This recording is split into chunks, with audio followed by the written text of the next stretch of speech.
Olá, pessoal. Vamos dar início a mais uma aula de Geografia. Sou a professora Jandira. Sejam todos bem-vindos a mais uma aula. A aula passada foi sobre as características geológicas, né, da Terra, do nosso planeta. E hoje, para a gente entender um pouco melhor essa dinâmica geral de como o nosso planeta funciona, a parte física dele, nós vamos falar sobre a hidrografia hoje. Então, assim, nós sabemos que o nosso planeta é composto de duas partes distintas, terra e água, certo? Então, assim, sem água não há vida, e é isso que a gente vai entender melhor nos mínimos detalhes hoje. Então, de início, eu trago para vocês 4 fotos aqui, que dá para a gente entender bem como que é essa dinâmica. Como que a água é responsável por toda a dinâmica da vida.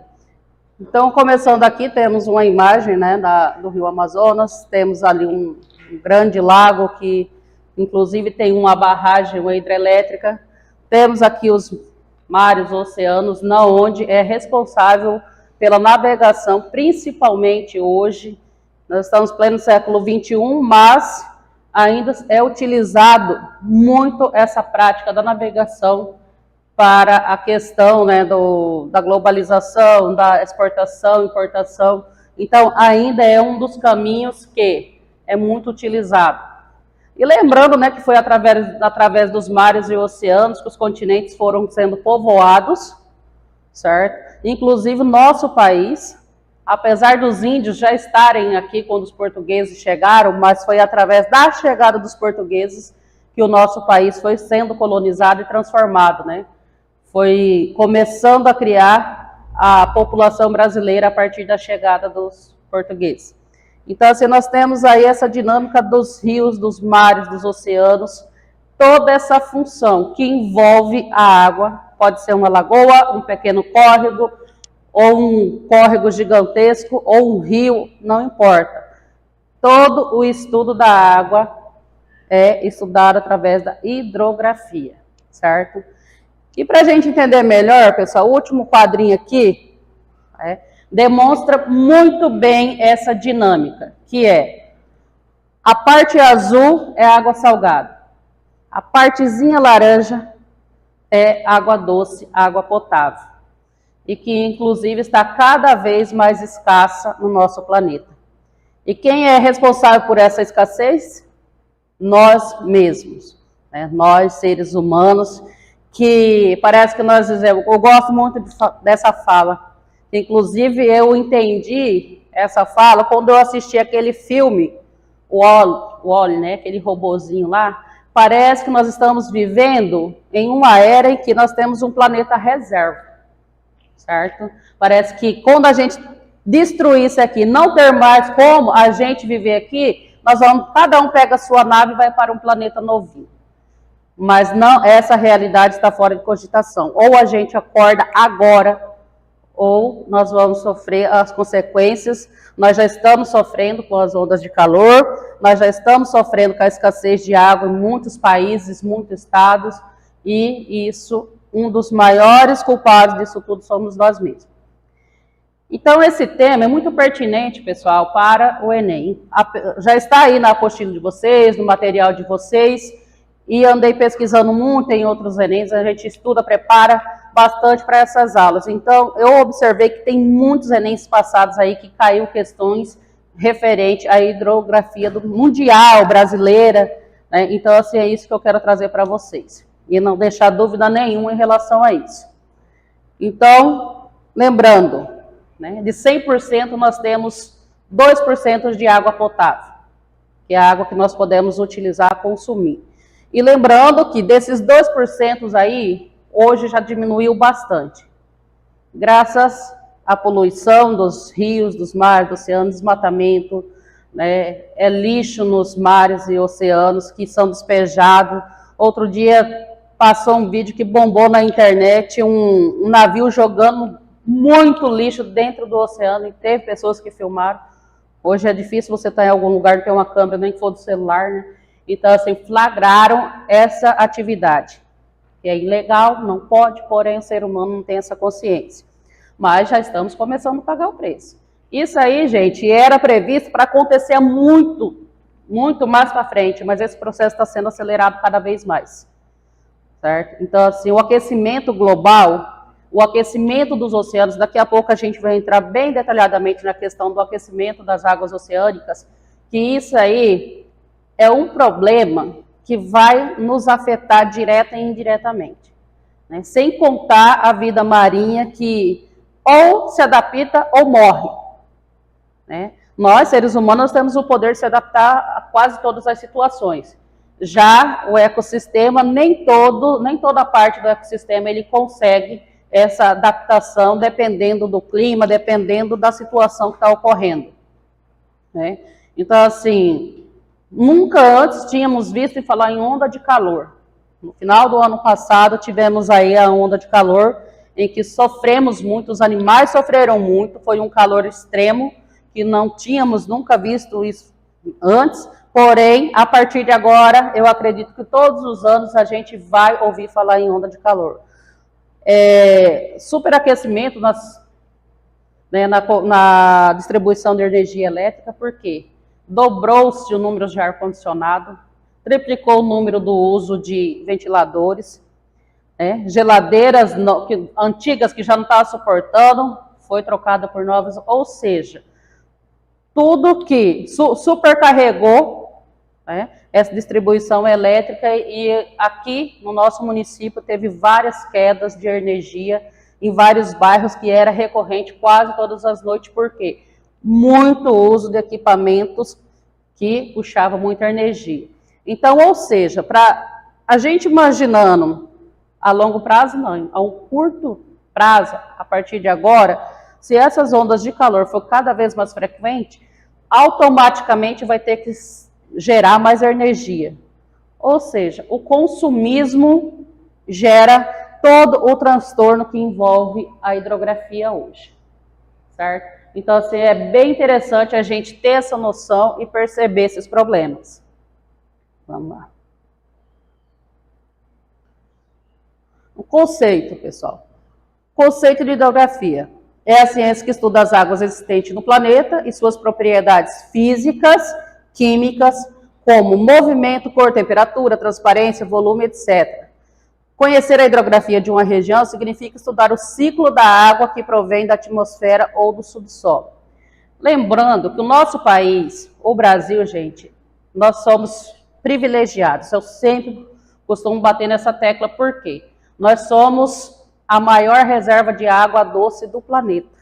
Nós temos essas reservas, que é composta pela bacia amazônica, que é composta pelo nosso Pantanal mato-grossense, que abrange Mato Grosso do Sul e Mato Grosso. Nós temos aí o Pantanal, que é uma área de planície alagada, é a maior área de planície alagada do planeta.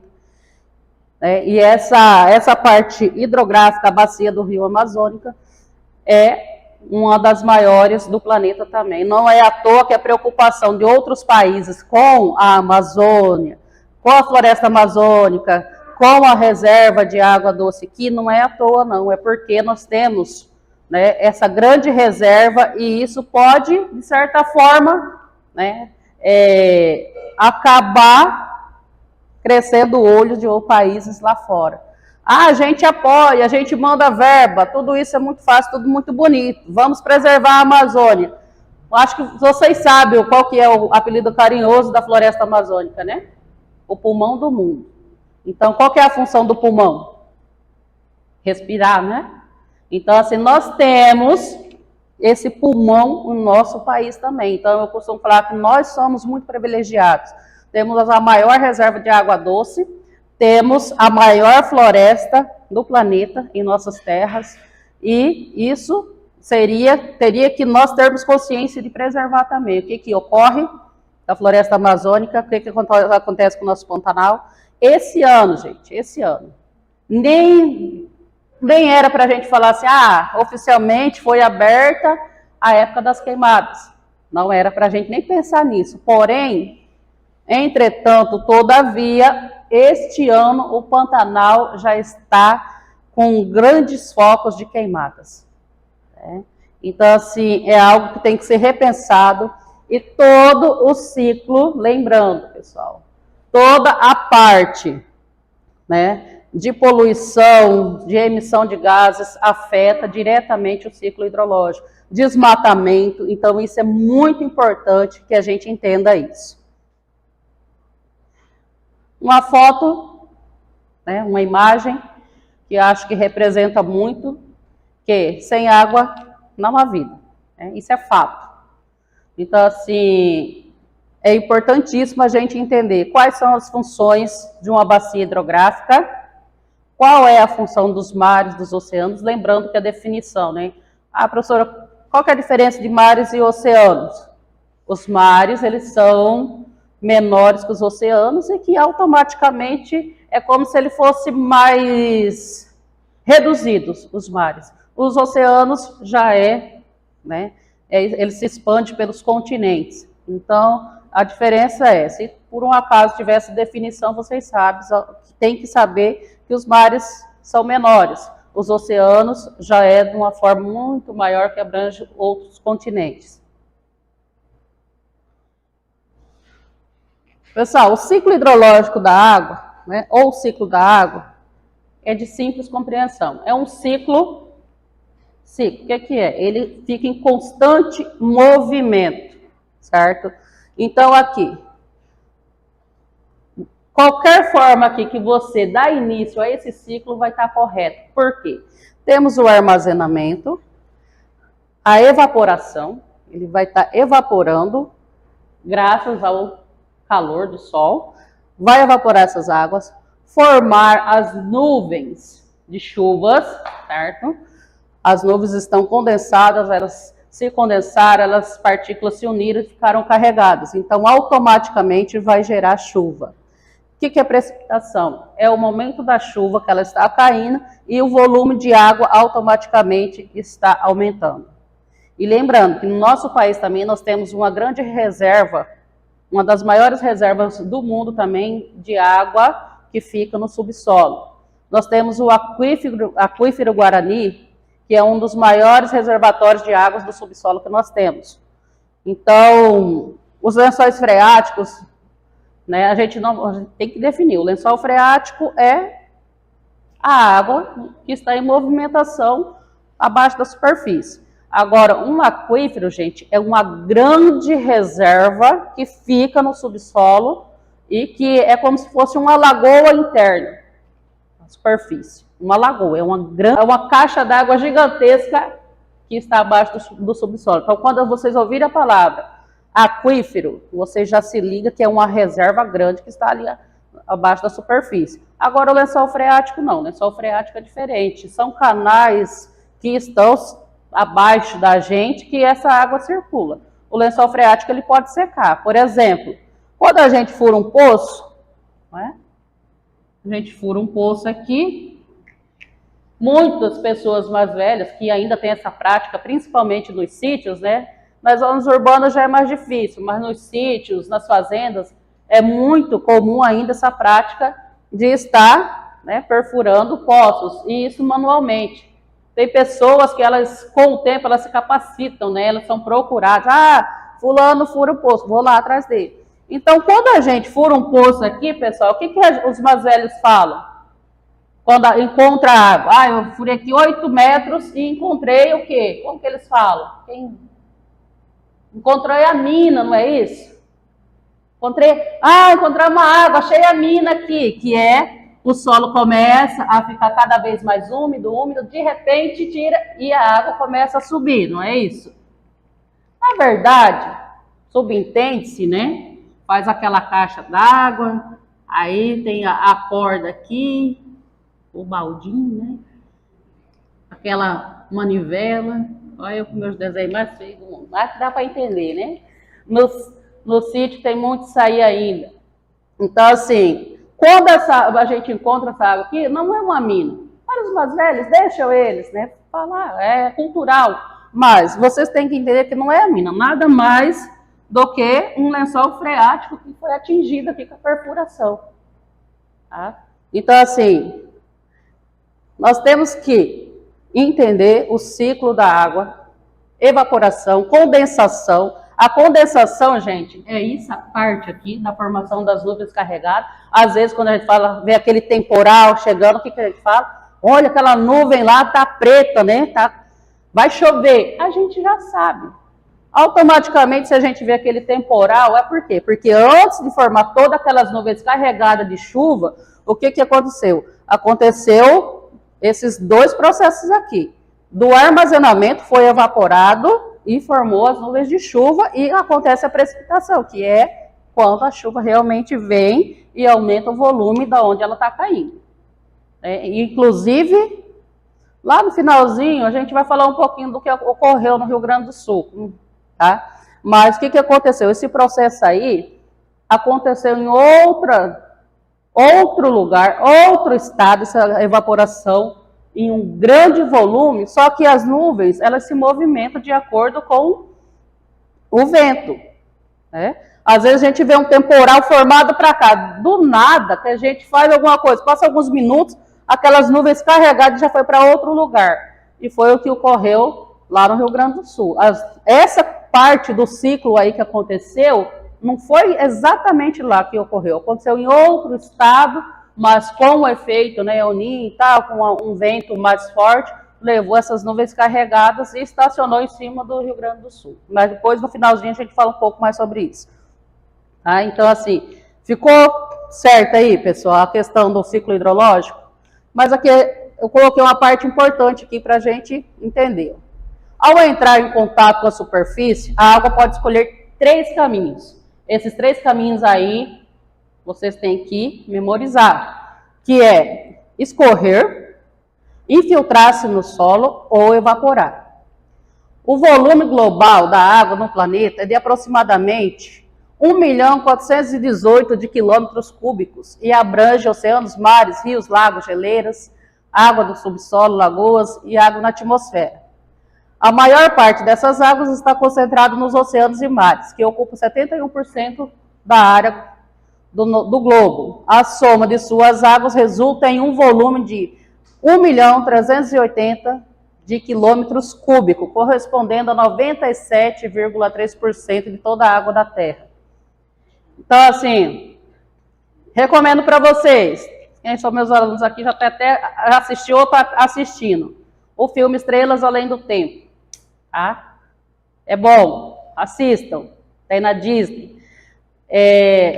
Fala sobre a corrida espacial. E quando o primeiro americano foi para o espaço, a primeira fala dele, quando ele chegou lá, atingiu a órbita da Terra, ele falou assim: o nosso planeta é azul. É uma visão linda. E da janela assim aparecia, né, o nosso planeta.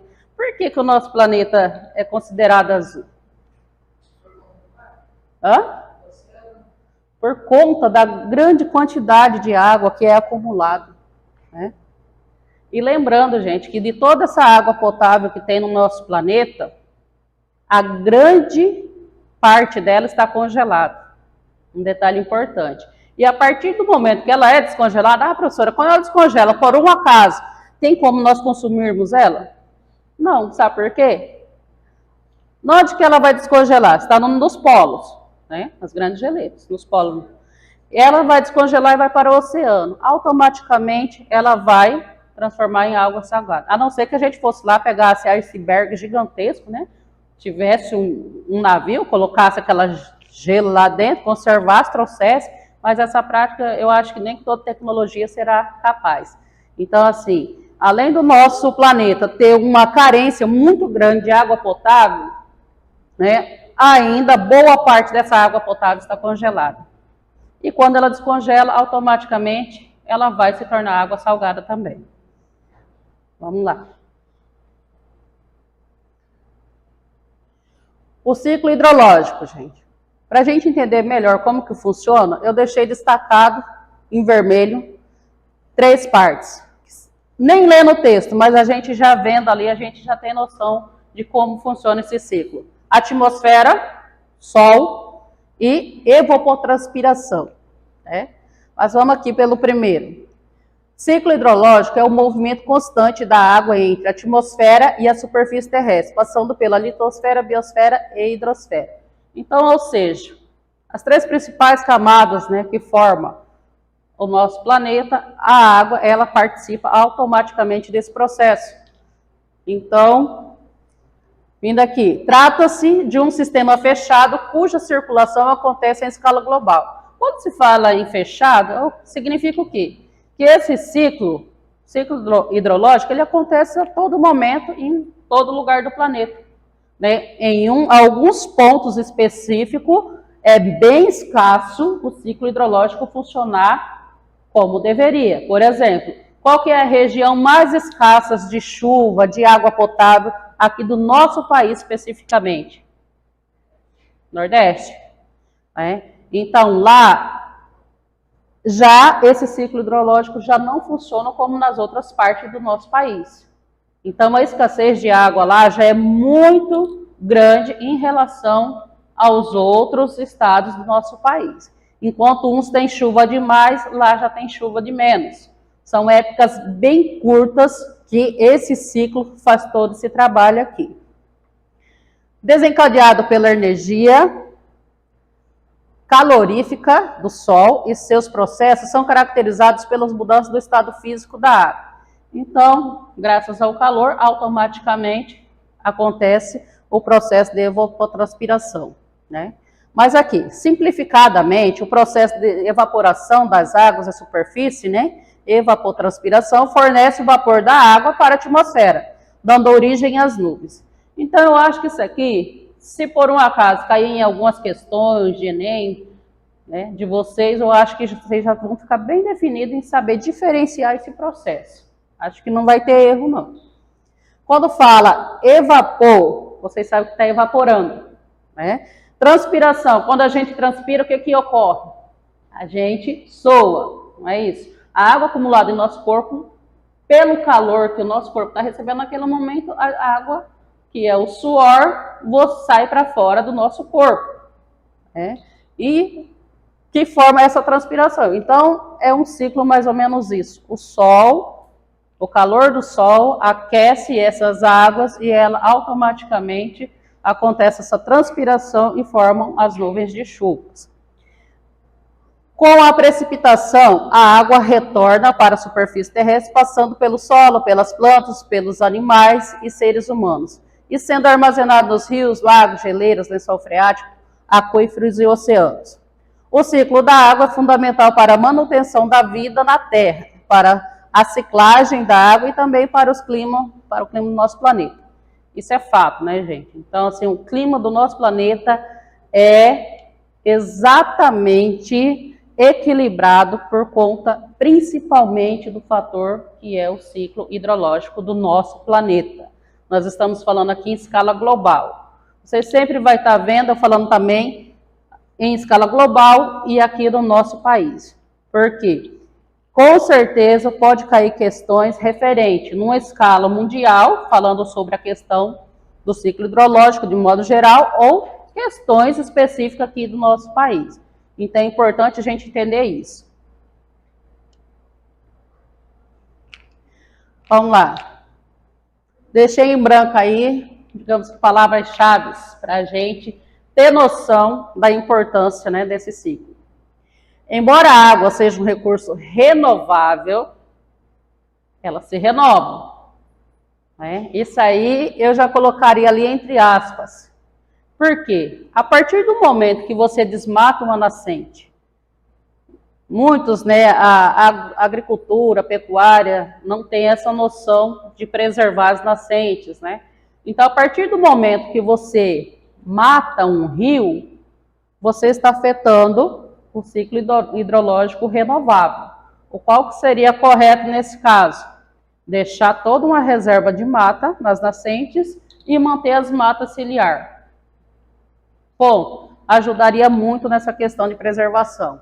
Mas, embora a água seja um recurso renovável, disponível de fato para o uso, é a água potável, sua quantidade é muito pequena, o que torna urgente o seu uso consciente de toda a água doce do planeta. Cerca de 70% está represado nas geleiras e camadas de gelo perenes, além dos solos congelados. né?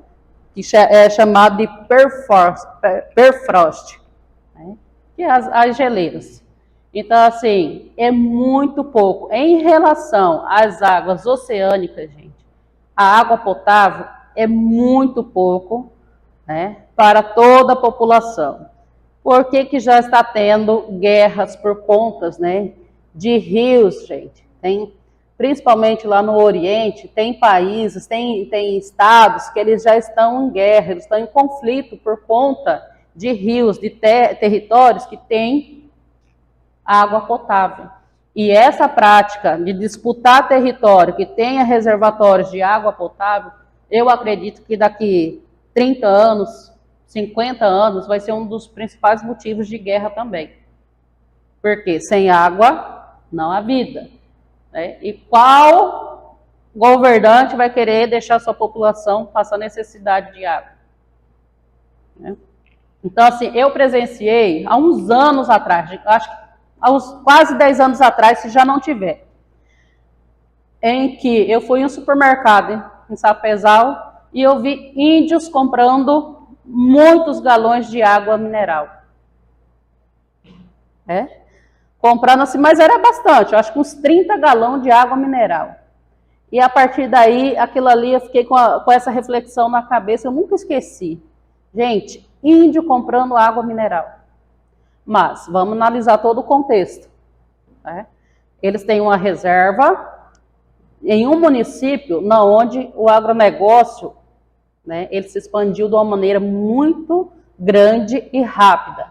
Ou seja, a aldeia indígena, né, aqui é a reserva indígena que passa um rio maravilhoso de águas cristalinas no meio da sua reserva, que é lindo, maravilhoso.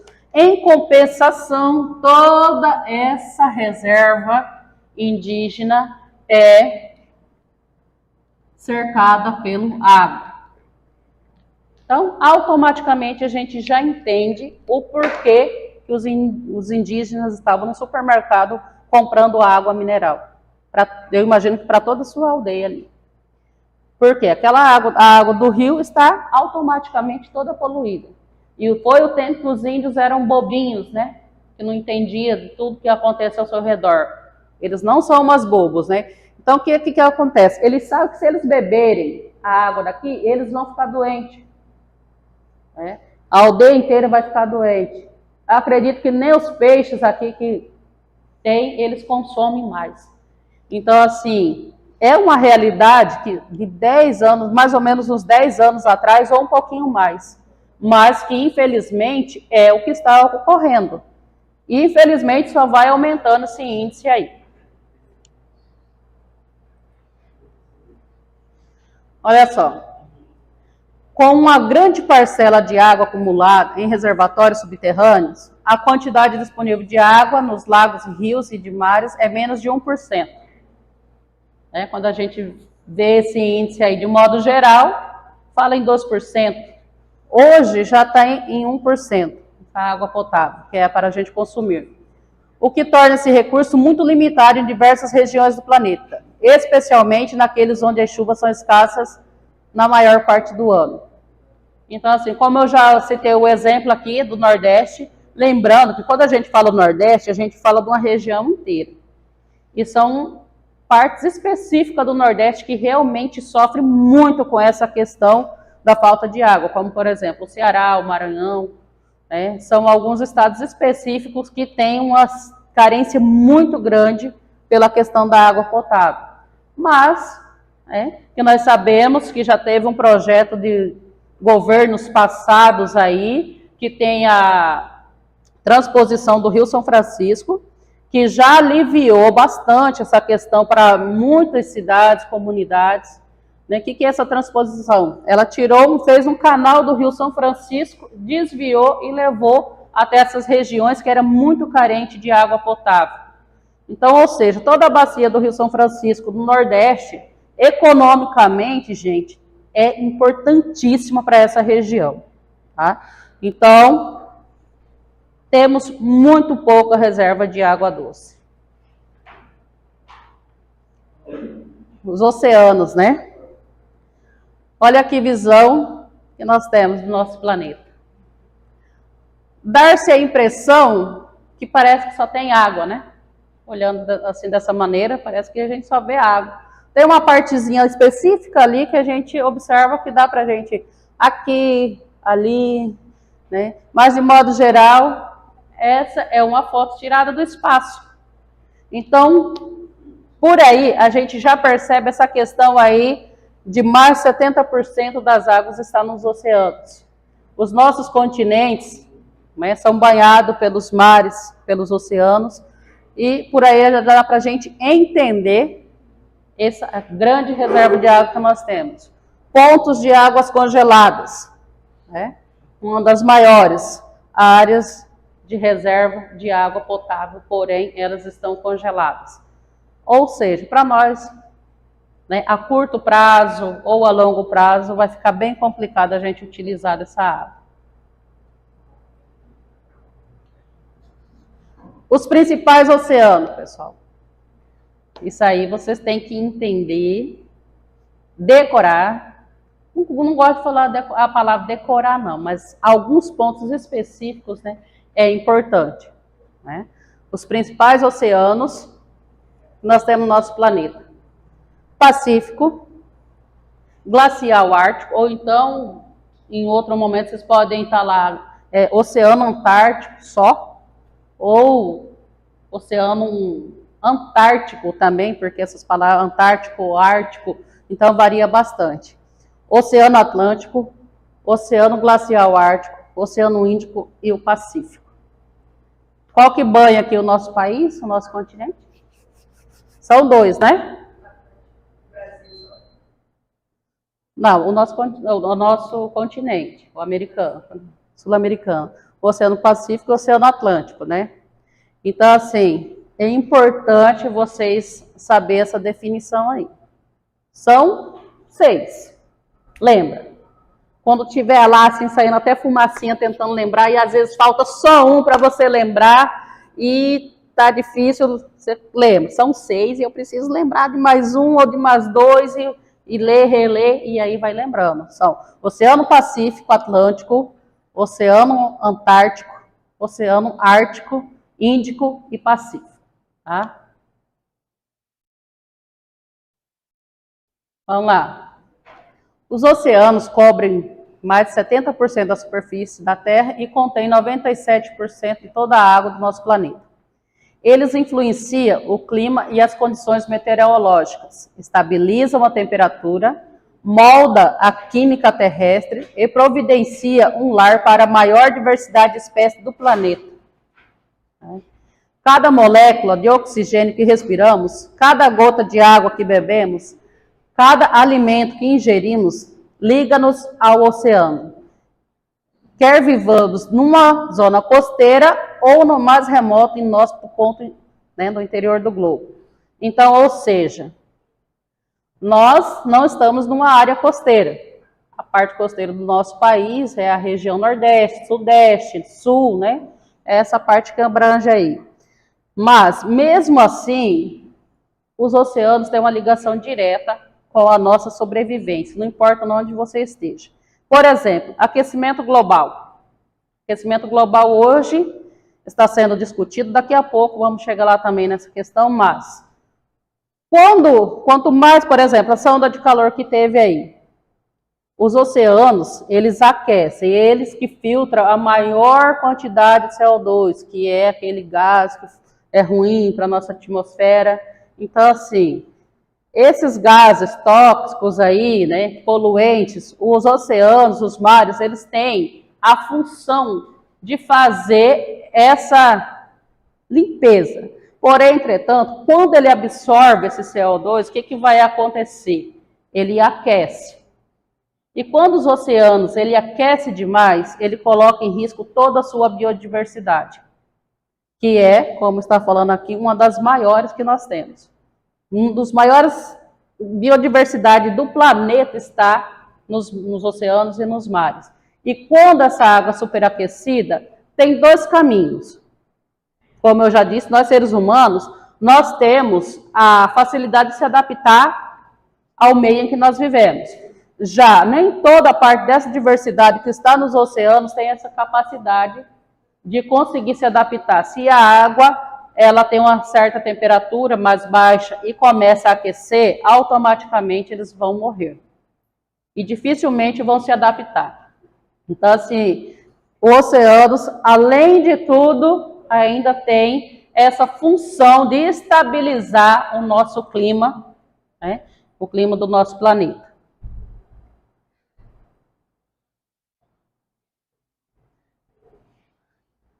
Nossa, o vermelhinho está meio sumido, mas vamos lá. Tem uma oceanógrafa. O que é oceanógrafo, né, gente? É que estuda os oceanos de formas bem detalhadas, né? E essa aqui ela é muito famosa no meio.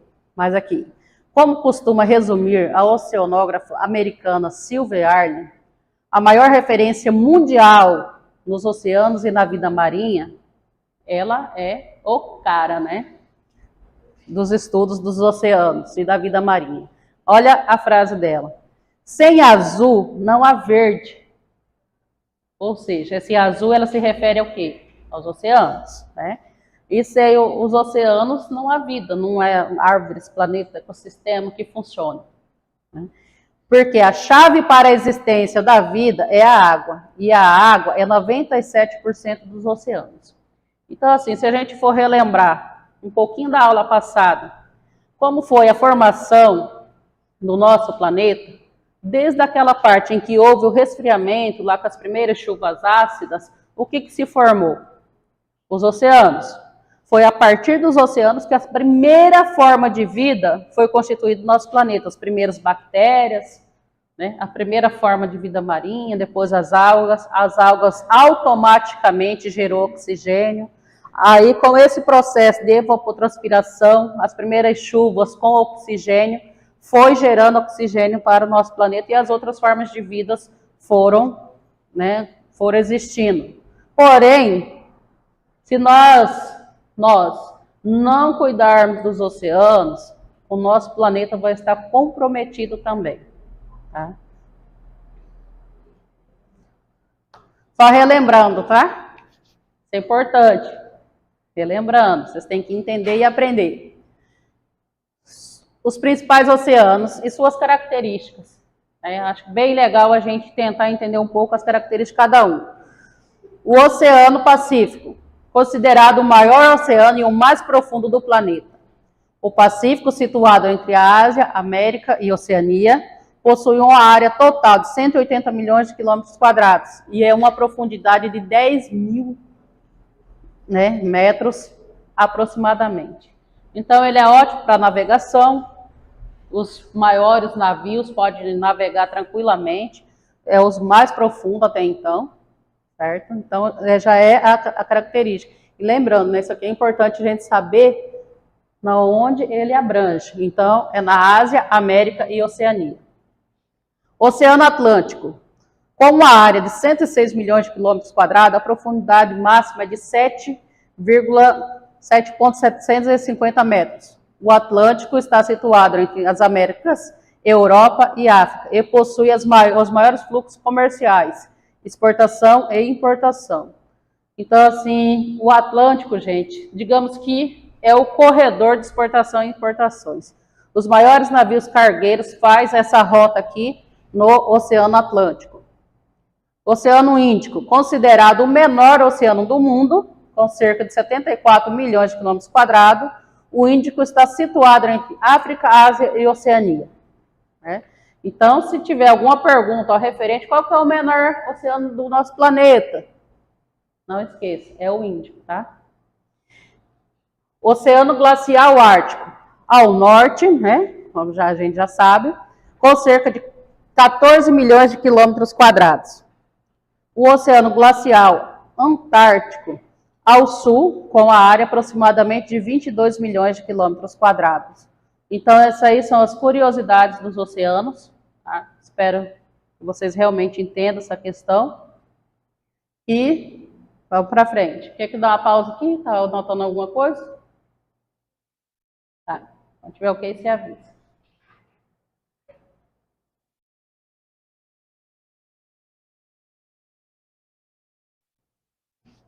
Depois eu vou disponibilizar também, pessoal, esses slides, a aula, coloco na plataforma.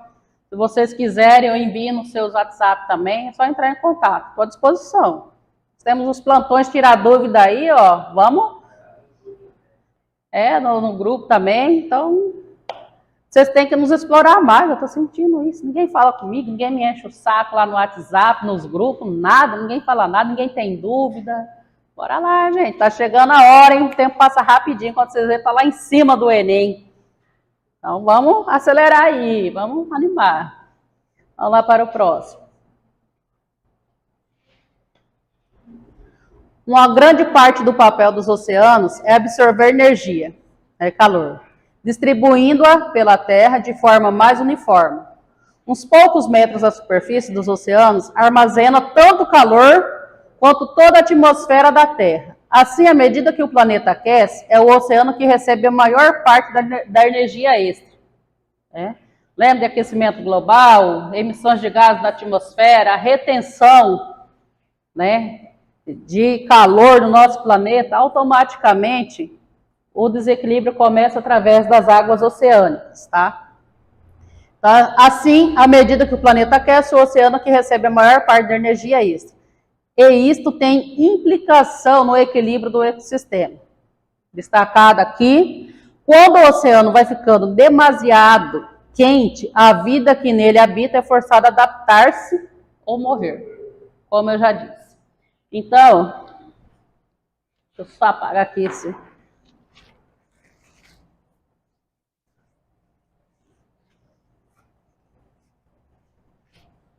Eu acho que todos vocês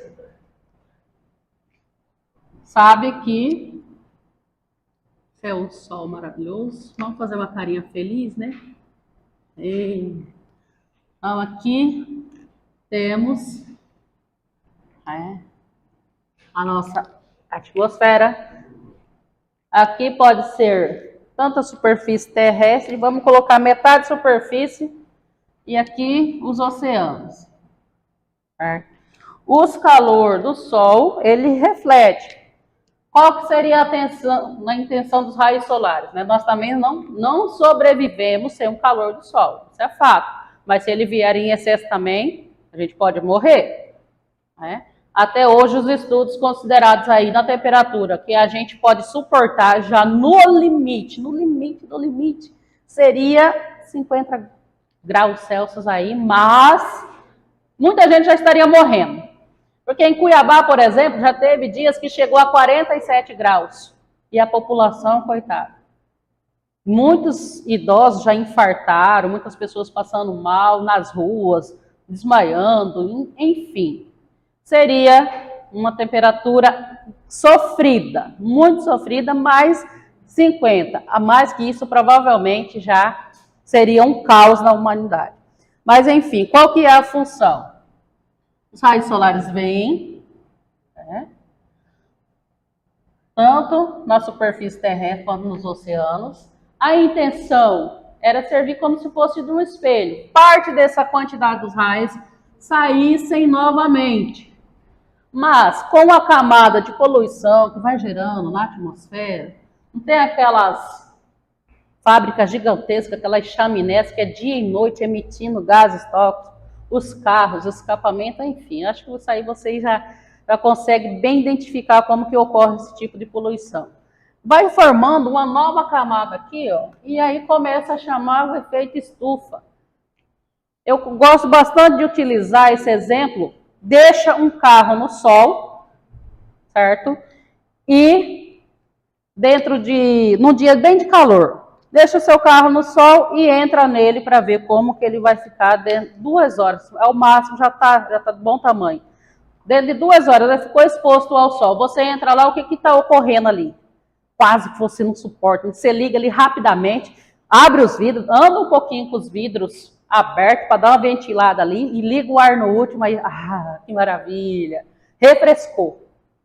Mas o que acontece nesse carro, gente? É o que mais ou menos está acontecendo no nosso planeta, certo?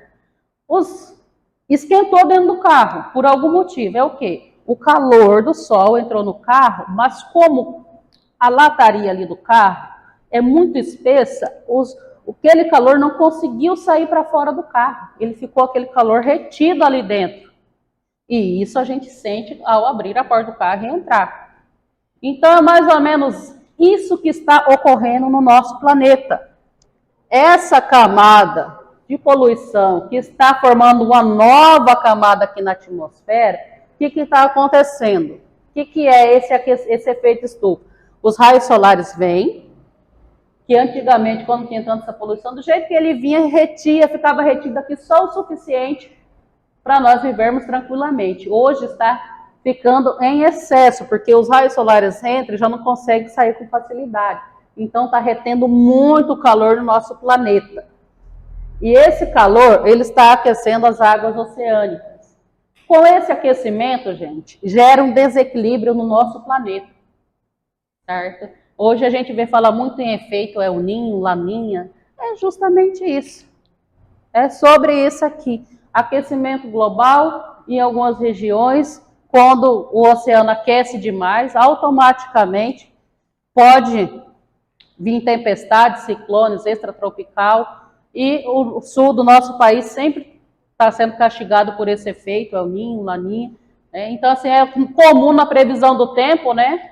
Está lá falando sobre direto, o ciclone extratropical devido ao efeito El Niño e tal. Então, ou seja, esse superaquecimento. Então, aqui essa parte em vermelho, quando o oceano vai ficando demasiadamente quente, né, o que vai ocorrer? A vida nele, que habita, é forçada, ou adapta-se ou morre. E na maioria das vezes, infelizmente, está morrendo. São corais, aquelas formas de vida mais sensíveis, acaba infelizmente não resistindo. Esse aqui eu tentei colorir o máximo possível para realmente, porque isso aqui eu achei bem interessante, bem importante, gente. Olha só. Devemos aos oceanos a absorção de cerca de 1/4 de CO2. O que é o CO2? Só relembrando, dióxido de carbono, né? Também conhecido como gás carbônico, e é um dos compostos químicos gasosos que tem um papel significativo no efeito estufa e no desequilíbrio climático do planeta. Fecha parênteses aí, né? Continuando agora de novo. Devemos aos oceanos absorção de cerca de 1/4 de CO2 que emitimos.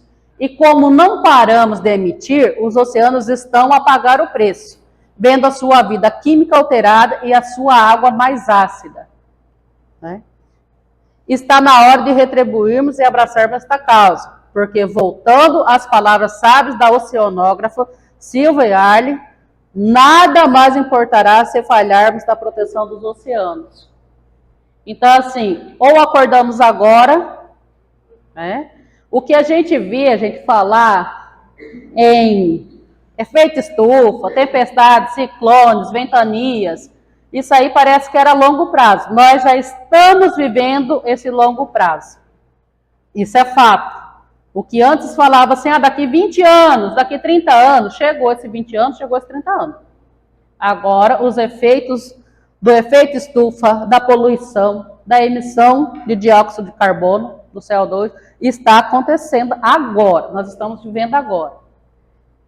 Os encontros que já tiveram das superpotências mundiais, ou não, que já teve vários encontros, né? Desde 1970 já vem discutindo a questão climática, gente, e até hoje, né, ainda está se discutindo, mas na prática o que vem acontecendo, infelizmente, não é o que gostaríamos. O último encontro foi o encontro de Paris, em que, né, no governo do Donald Trump, ele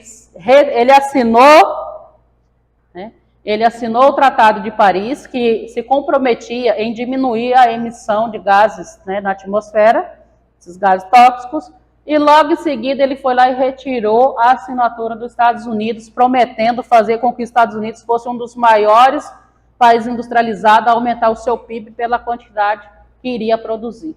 Então, ou seja, ele tirou o país mais poderoso do mundo, que mais produz, desse tratado, para ele não ter o comprometimento de cuidar do nosso planeta, né? Aqui tem alguns, gente, os principais tratados. Isso aqui é para a gente ter noção o quanto essa preocupação não é de agora, não é de hoje, é o que eu estou falando. Isso aí vem de muito tempo, né? A preservação, principalmente do nosso ciclo hidrológico, vem de todo um contexto que não começou agora. Se a gente for fazer uma pesquisa, vocês vão ver que o nossos oceanos, nosso clima vem aquecendo de uma forma muito rápida, né? São cidades que daqui a uns tempos, as geleiras estão derretendo, acho que todo mundo já sabe disso, nos polos. Com isso aumenta o nível da água do oceano, dos mares. Muitas cidades litorâneas, gente, vão deixar de existir ou vão ter que recuar muito daqui a uns tempos, porque o nível dos oceanos estão subindo. Tem ilhas que já não existem mais. Tem cidades que eram em ilhas, também já está submersa. Por exemplo, aqui uma das mais afetadas futuramente, Rio de Janeiro. Acho que vocês lembram um fato recente que teve, acho que foi em meados do ano passado. Todo mundo na praia, lindamente, veio uma onda, né? E chegou até os hotéis, atravessou a rua, o pessoal no ponto de ônibus, meio sem entender nada, do nada aquela onda gigantesca veio. Acho que todo mundo automaticamente pensou um tsunami, meu Deus, o que está acontecendo? Não estou entendendo nada. O pessoal que estava entrando nos ônibus, todos se molhando, alagando, entrando água dentro dos ônibus. Enfim, foi um susto muito grande. Mas isso, infelizmente, pode se tornar fatos corriqueiros daqui a um tempo. E daqui a um tempo a cidade vai ter que ir recuando. Tem uma cidade na Califórnia, dos Estados Unidos, gente, que ela já recuou mais de 10 metros. Né? A água está chegando. Então, assim, ou a gente, né, esses tratados aqui foram um dos mais importantes, ou a gente cuida ou cuida. A partir de agora não tem mais o que discutir, tem que praticar esses acordos aqui, ó. A preocupação com as questões ambientais pauta, né, de diversos acordos internacionais nas últimas décadas. A Conferência de Estocolmo. A Conferência de Estocolmo foi realizada entre 5 e 16 de junho de 1972 em Estocolmo, na Suécia. Desde 1972. Protocolo de Montreal. O Protocolo de Montreal é um acordo internacional assinado em 1987. Rio 92. O Rio 92 ocorreu há 20 anos na Conferência de Estocolmo, também chamada de Conferência das Nações Unidas sobre o Meio Ambiente e Desenvolvimento. O evento foi realizado no Rio de Janeiro em 1992. Rio +10. Né? O Rio +10 ocorreu em 26 de agosto de 4 de setembro de 2002, em Joanesburgo, na África do Sul. Então, isso aí, gente, são encontros das principais potências, os principais países que estavam se comprometendo a diminuir emissões de gases na atmosfera, cuidar do meio ambiente, evitar o desmatamento, que, lembrando, o nosso ecossistema é um sistema interligado, eles não são separados. Os mares e os oceanos são separados da questão do desmatamento, não. Nós sabemos que nós vivemos num ecossistema que ele é interligado um ao outro. E quando um é afetado, automaticamente o outro também. Então vamos lá. O Rio +20. O Rio +20, também chamado de Conferência das Nações Unidas sobre o Desenvolvimento Sustentável, ocorreu entre os dias 13 e 22 de junho de 2012, no Rio de Janeiro. Protocolo de Kyoto. O Protocolo de Kyoto, aconteceu no Japão, é um tratado internacional assinado em 1997. A Conferência das Partes sobre o Clima foi realizada pela Convenção Quadro das Nações Unidas sobre Mudança do Clima. O evento ocorreu de 7 a 18 de dezembro de 2009, em Copenhague, na Dinamarca. Então, aqui a gente já está vendo, ó, sobre mudanças do clima. Não é de agora, essa questão ambiental está preocupando todo mundo. Preocupando entre aspas, né? Vivemos num país capitalista, maioria do planeta capitalista, e quanto mais se produz, melhor. Né? Quanto mais se consome, melhor. Então, é sobre isso. Né? O último acordo, a última conferência que teve, né, Foi o Acordo de Paris, adotado em 2000, né, foi discutido, aconteceu em 2015, durante a 21ª Conferência. O Acordo de Paris tem como objetivo fortalecer a resposta global à ameaça das mudanças climáticas. Né? Ele foi aprovado pelos 195 países participantes que se comprometeram em reduzir emissões de gases de efeito estufa. Isso se resume em manter a temperatura média da Terra de 2 graus acima dos níveis pré-industriais. Ou seja, aqui nessa foto está tudo muito bonito, tudo maravilhoso. Você já pensou? 195 países se comprometeram e assinaram esse Tratado de Paris. Só que, na prática, infelizmente, o que ocorre? Será que a China assinou esse tratado? Né? Hoje a China é um dos países industrializados que tem um dos melhores PIBs mundiais, hoje é a China. Por quê? Digamos que a China está a um passo de se tornar um país desenvolvido. Se tem uma fila de espera ali para se tornar um país desenvolvido, a China é o primeiro. Né? Tem muitos requisitos ainda para melhorar. Porém, é o que mais está se industrializando. Por que a sua economia está se fortalecendo cada vez mais? Justamente pela questão da industrialização. Né? Tem cidades na China em que as pessoas utilizam máscara de tanta poluição que lá tem. São complexos de fábricas e indústrias que estão funcionando a todo vapor. Vou deixar essa pergunta aí. Será que a China assinou esse Tratado de Paris ou não? Se no meio de 195 países, né? Será, gente? Talvez sim, né? Vamos lá. No Tratado de Paris, o Brasil estava presente, claro. Por incrível que pareça, gente, o Brasil é muito respeitado lá fora economicamente. Né? Nós temos um peso muito grande na economia global. Nós somos um país que estamos em pleno desenvolvimento. Apesar da nossa industrialização ter acontecido tardia, demorou mais de 50 anos para a nossa industrialização se desenvolver, mas economicamente nós somos um país muito respeitado lá fora. E, no entanto, que ele participou dessa convenção, e aqui, ó, o Brasil concluiu sua ratificação ao Acordo de Paris em 12 de setembro de 2016. Ou seja, cada país tinha um tempo para mandar um relatório, mandar o que ele se comprometia a melhorar em questão ao planeta, né?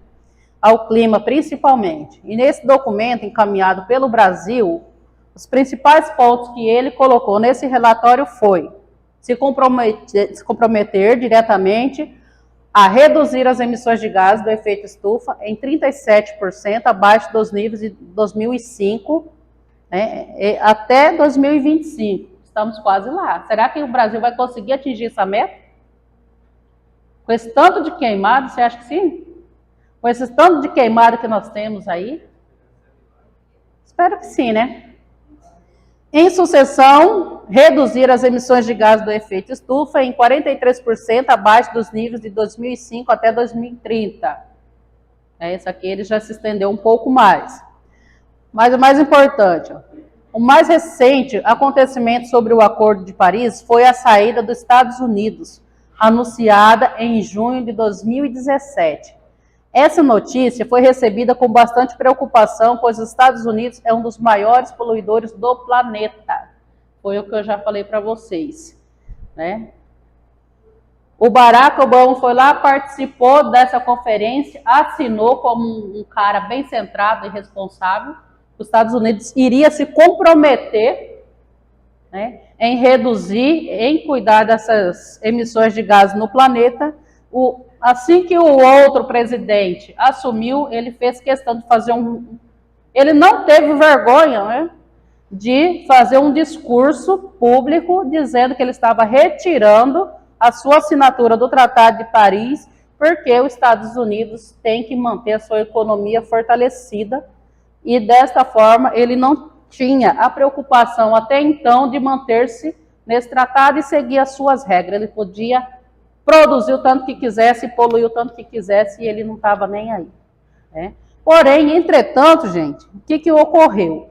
Vários estados, dentro dos Estados Unidos, mesmo eles saindo oficialmente do Tratado de Paris, os estados de lá, eles se comprometeram a manter a meta de poluir menos.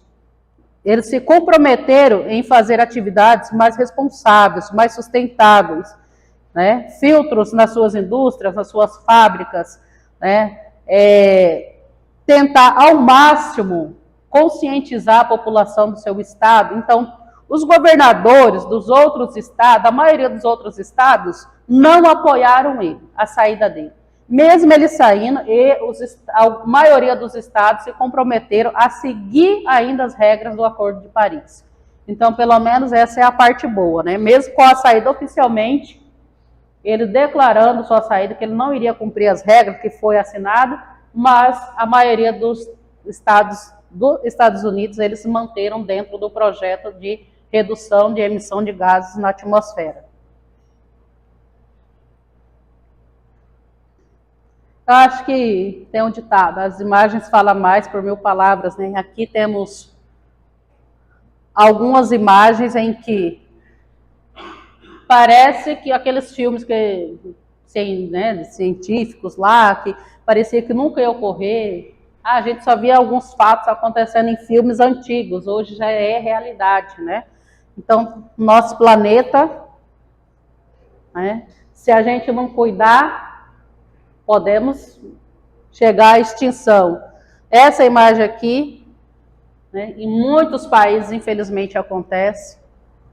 Essa ali não é uma montagem, a biodiversidade, né, da Antártica está muito prejudicada com o derretimento, aquecimento global, derretendo as geleiras todos os anos, em um nível, uma escala gigantesca e crescendo cada vez mais, infelizmente.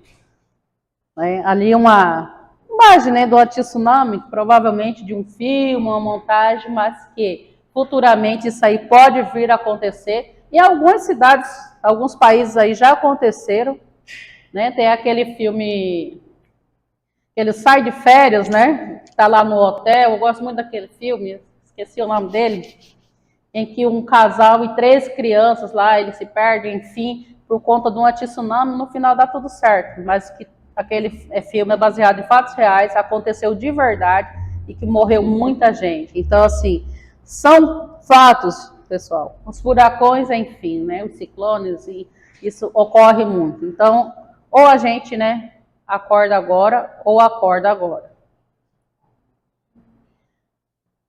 Agora, vamos falar um pouco, né, da hidrografia do Brasil, pontos específicos.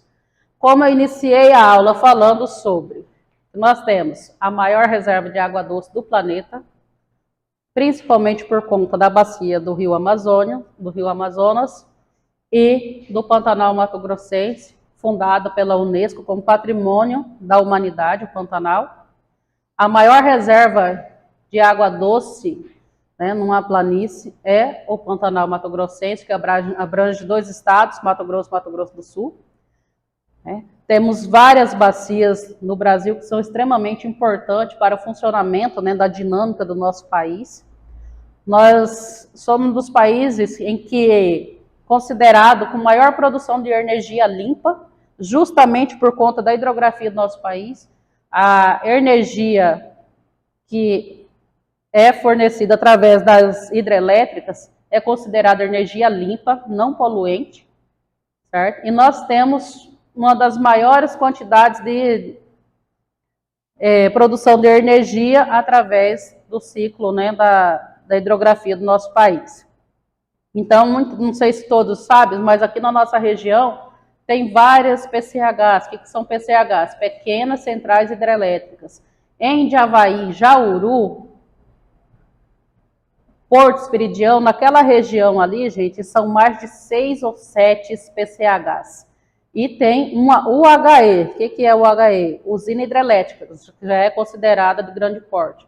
Então, essa UHE está lá no município de Jauru, que ela é de grande porte, no entanto, que quando ela fechou as compotas para encher o seu reservatório, para baixo, principalmente ali o município do Porto Esperidião, o rio secou 100%, totalmente. Né? Tem relatos que pessoas saíam no leito do rio, selecionando os peixes que eles queriam, né? Encher os seus freezers, suas geladeiras.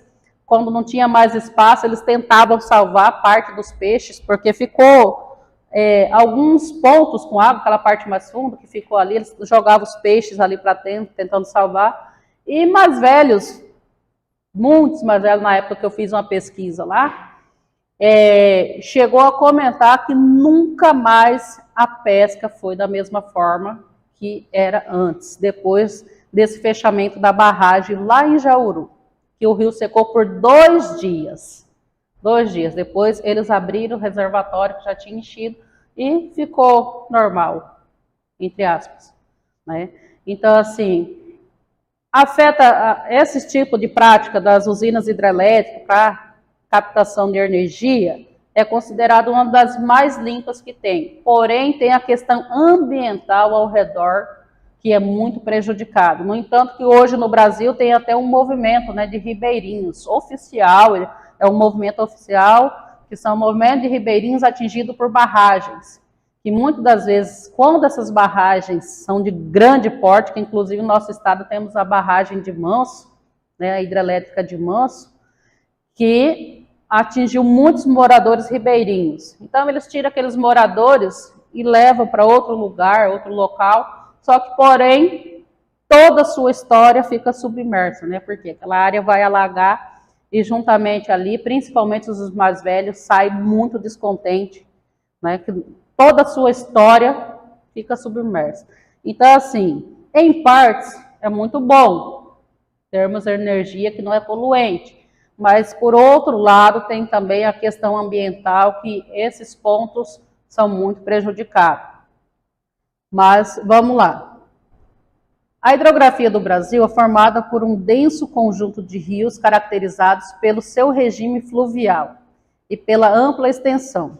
Além de serem rios caudalosos, né, muito extensos, que em sua maioria percorrem terrenos planálticos e não seca durante o período de estiagem, considerados rios perenes. Rio perenes são aqueles que eles estão em movimentação o ano todo, eles não secam. Podem abaixar o nível, né, no decorrer do ano, da seca, mas ele não seca. Então, esses são os rios perenes. Existem, é claro, algumas exceções. A exemplo do rio Jaguaribe, que se trata de um rio intermitente, que corre, né, pelo nordeste do país. Intermitentes, destaquei aqui, são os temporários. São os que secam durante parte do ano. Tá? E aí temos os efêmeros também, os rios efêmeros, que formam somente no período chuvoso. Esses são os que não secam, rio perenes. Os intermitentes, que eles vai até parte do ano e depois eles não resistem, né, porque as chuvas param, cessam, então eles acabam secando lá pelo meio do ano. E os efêmeros são aqueles que realmente só aparecem na época das chuvas. São 3 meses, 4 meses de chuvas, né? Então, assim, eles vão estar em funcionamento. As chuvas vai diminuindo, ele vai diminuindo o seu fluxo de água, vai até secar mesmo. Então, assim, é importante, gente. Esse aqui, esses nominhos aí, vocês têm que realmente saber do que se trata. Rios perenes, intermitentes, efêmeros. Isso aqui são muito comuns cair em questões, tá? Então, depois, dá uma estudada mais aprofundada, relembre próximo à prova. Isso aqui sempre cai em questões de Enem. Então, perenes são os que não secam. Intermitentes são os temporários, aqueles que vai até o meio do ano, digamos assim, depois seca. E os efêmeros são os que só aparecem na época chuvosa mesmo. Tá? Alguma dúvida aqui? Alguma pergunta? Ok. Então vamos para o mapa das bacias hidrográficas do Brasil. Aqui são as principais bacias hidrográficas do nosso país. A bacia amazônica, como todos sabem, é a maior do nosso país, né? Maior em todos os sentidos, tanto em extensão quanto em metros cúbicos de água. é uma bacia que deságua diretamente no oceano, né? Temos a bacia do Rio Paraguai, que pega pega o nosso estado, a região centro-oeste, Tocantins, Araguaia também. Olha só para vocês verem, né? O nosso estado, a região centro-oeste, eu costumo dizer que ela é muito rica. Temos aí 3 biomas no nosso estado, o bioma do Amazônia, do Cerrado e do Pantanal. Temos aí 3 bacias, né, que influencia o nosso ciclo hidrológico diretamente, né? Então, assim, as principais bacias são essas aí, o Rio São Francisco, que é uma das mais importantes, é a mais importante para a região Nordeste, que imagina uma região que é voltada, toda a sua vida, a sua estrutura, né, é o Rio São Francisco, é importantíssimo para a região Nordeste. Aqui nós temos, graças a Deus, né, nosso estado, por exemplo, nós temos muitos rios, né, rios, lagos, e que funcionam o tempo todo. E isso nos fornece uma boa qualidade de vida, querendo ou não. E já no Nordeste, essa prática não é muito comum, porque é uma das regiões que a escassez de água, todo mundo sabe que é uma das maiores do nosso país. Então, assim, a bacia do Rio São Francisco é uma das que é mais discutida na questão da preservação. E quando houve o projeto, né, cogitou-se o projeto de transposição do Rio São Francisco, teve uma discussão muito acalorada no meio da questão ambiental, por quê? Se você tira, né, tem um rio de grande porte, que tem todo o seu ecossistema formado ali. Mas tem uma região bem longe desse rio, digamos assim, uns 20 quilômetros de distância. Mas essa região aqui sofre muito com a falta d'água. Então, o que aconteceu? Esse projeto de transposição do Rio São Francisco, a intenção era formar um canal, tá, para trazer água para essa região que sofre muito pela falta da água. Então, essa bacia do Rio São Francisco é uma das mais importantes, que eu acho, assim, em questão da população, para a população, é ela. Porque a região já não tem tanta quantidade de chuva, é a que menos se chove no nosso país. Então, para a questão de sobrevivência mesmo, gente, essa bacia aqui é uma das mais importantes para a população dessa região e do Brasil também, né? Em questão de sobrevivência, é a bacia do São Francisco. Agora vamos para a parte boa, a parte que eu gosto, tá? As questões referentes, questões de Enem, vestibulares anteriores, referente ao conteúdo. Vamos lá.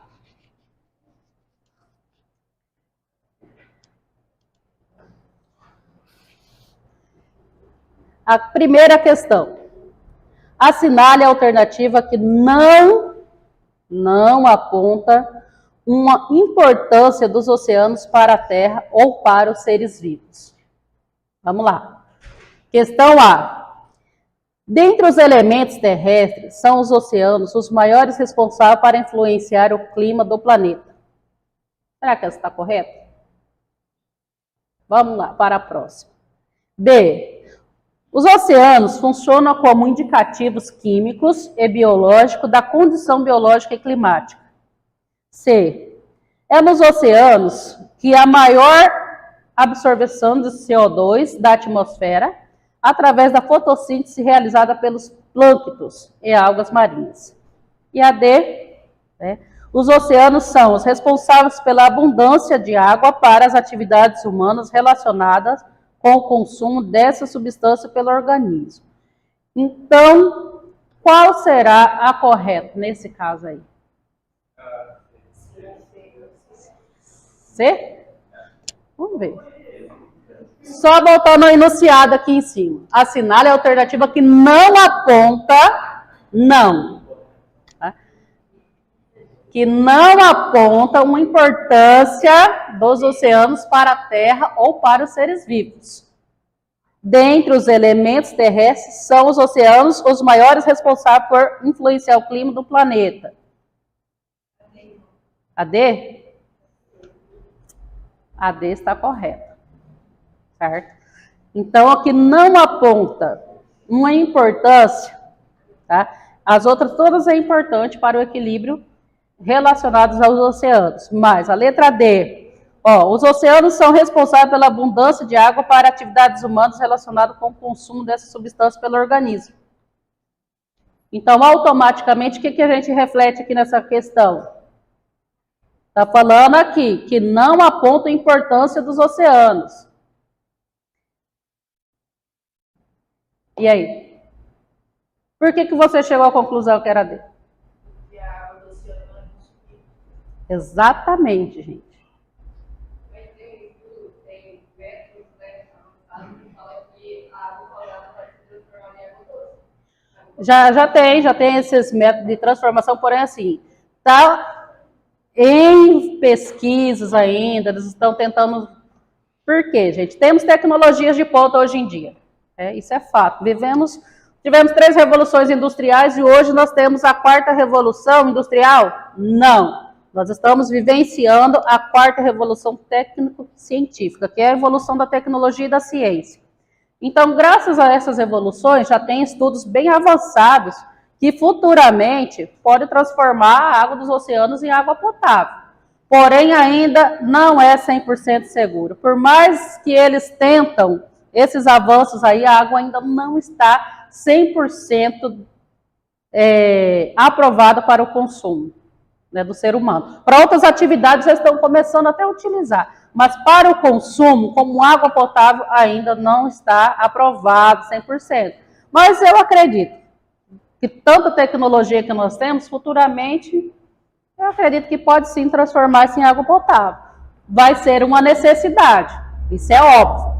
Né? A nossa água, esse 1% de água potável que nós temos no planeta, certo? No planeta, está comprometida. Então, ou estuda-se novos meios de adaptar-se, ou estuda, senão nós vamos ter sérios problemas pela frente. Vamos lá para a segunda questão.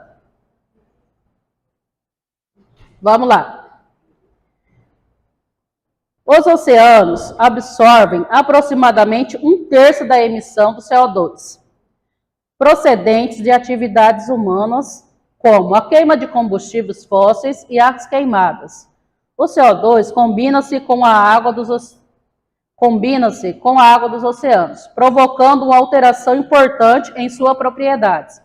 Pesquisa com vários organismos marinhos revelam que essa alteração nos oceanos afeta uma série de processos biológicos necessários para o desenvolvimento e a sobrevivência de várias espécies da vida marinha. A questão pede: a alteração a que se refere o texto diz respeito ao aumento, né? Vem as alternativas. Letra A, da acidez das águas e dos oceanos. Né? B, do estoque de pescado nos oceanos. C, da temperatura média dos oceanos. D, do nível das águas dos oceanos. E E, da salinização das águas dos oceanos. E aí? 1 minuto para... Oi? Repetir o texto? Tá. Os oceanos absorvem aproximadamente 1/3 das emissões do CO2. Já está falando que ele absorve. Né? Procedente de atividades humanas, como a queima de combustíveis fósseis e as queimadas. Então, ou seja, no primeiro parágrafo aí, na primeira frase, está dizendo que ele absorve o CO2 emitidos pelo ser humano de modo geral. Queimadas, carros, fábricas, enfim. Isso aí já é uma afirmação que está aqui. O CO2 combina-se com as águas dos oceanos, provocando uma alteração importante em suas propriedades. Alteração, está falando em alteração, certo? Que essa combinação de CO2 nas águas oceânicas está provocando alterações. Ponto. Pesquisas em vários organismos marinhos revelam que essa alteração nos oceanos afeta uma série de processos biológicos necessários para o desenvolvimento e a sobrevivência de várias espécies da vida marinha. Então, ou seja, está falando que está afetando a vida marinha. A partir dessas afirmações aí, o qual seria a correta?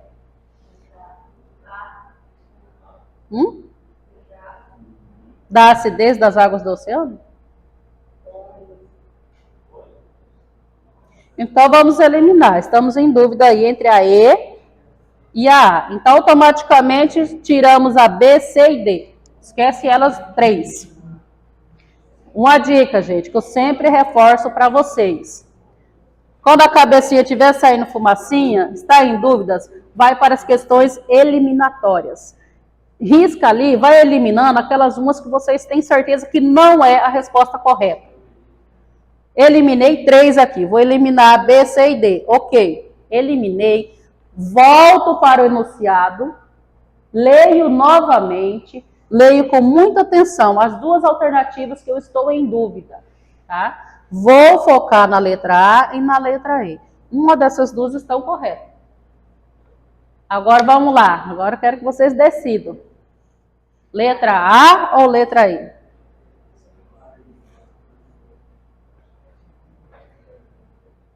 Bora? Passou o tempo, acabou já. Hã? E? A correta é a letra A. Cuidado, hein? Cuidado. Realmente elas faz um pouco de sentido. Porém, gente, presta atenção. Aqui ficou bem apagado mesmo. Mas a última frase que eu vou reler novamente para vocês. Ó. Pesquisas com vários organismos marinhos revelam que a alteração nos oceanos afeta uma série de processos biológicos. Afeta vários processos biológicos para o desenvolvimento e a sobrevivência de várias espécies da vida marinha. Então, essa absorção em excesso de CO2, o dióxido de carbono, ela vai afetar a vida marinha. Então, vai gerar o quê? Vai aumentar a acidez das águas. E com isso prejudica toda aquela questão do ecossistema marinho. Tá? Então, a letra correta, a resposta correta aqui seria A. Mas esse é o ponto, gente. Eliminação. Tira as questões que você tem certeza que não é. Leia sempre o enunciado quantas vezes for preciso. Leia com calma, com tranquilidade e foquem somente naquelas umas que vocês têm dúvida. Tá?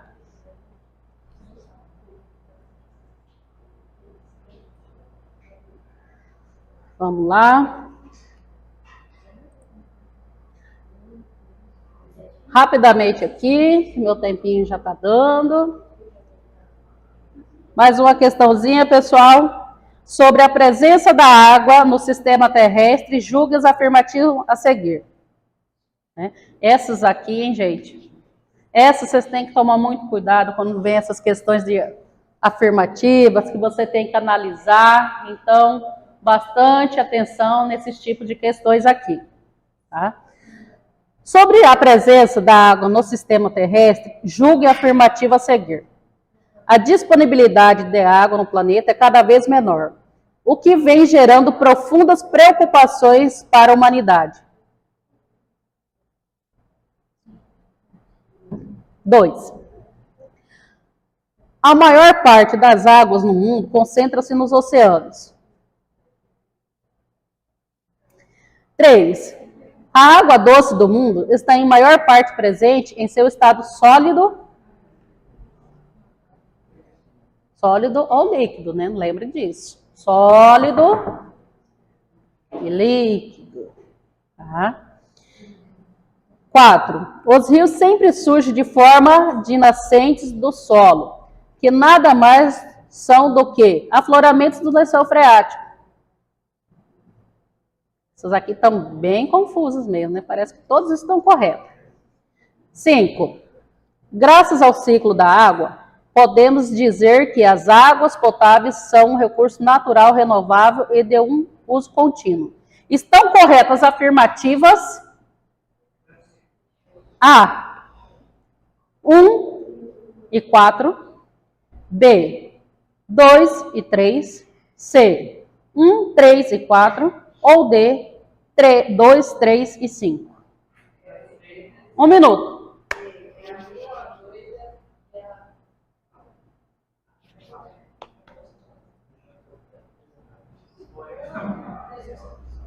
Acabou o minuto? E aí? Hã? B? Mais alguém vai de B aí? A correta é a questão B, 2 e 3. Olha só. A maior parte das águas no mundo concentra-se nos oceanos. Gente, isso aí é fato. Isso é real. Eu explanei a aula toda, foi que mais de 70% da água do nosso planeta vem do mar, dos oceanos. Então, a 2, automaticamente, você já sabia que estava correta. E a 3, a água doce do mundo está em maior parte do presente em seu estado sólido. A maior reserva de água doce está congelada, gente. Tá? Não esqueçam disso. A maior reserva de água doce do planeta está congelada lá na Antártida. A maior concentração. Então, temos aqui mais 2, mas eu vou disponibilizar para vocês esse material, tá? Vou colocar na plataforma. Quem quiser, eu mando no WhatsApp, só chamar no privado, beleza? Eu mando para vocês, mas vou disponibilizar nos 3 grupos lá do Class, da sala de aula de vocês. Depois vocês me mandam o resultado das 2 aí. Vocês vão ter que pesquisar, vai ter que perguntar para mim, professora, qual é a resposta correta. Eu acho que é essa. Eu espero o feedback de vocês aí no WhatsApp, tá? Pode chamar lá, que eu vou estar pronto para responder para vocês. Então, galera, prazer estar com vocês novamente, tá? A próxima aula será voltada para geografia humana, geopolítica, Guerra Fria. Então, não faltem na próxima aula. Vamos sair um pouco dessa parte física do planeta e partir mais para a área política global, beleza? Um abraço, até a próxima aula.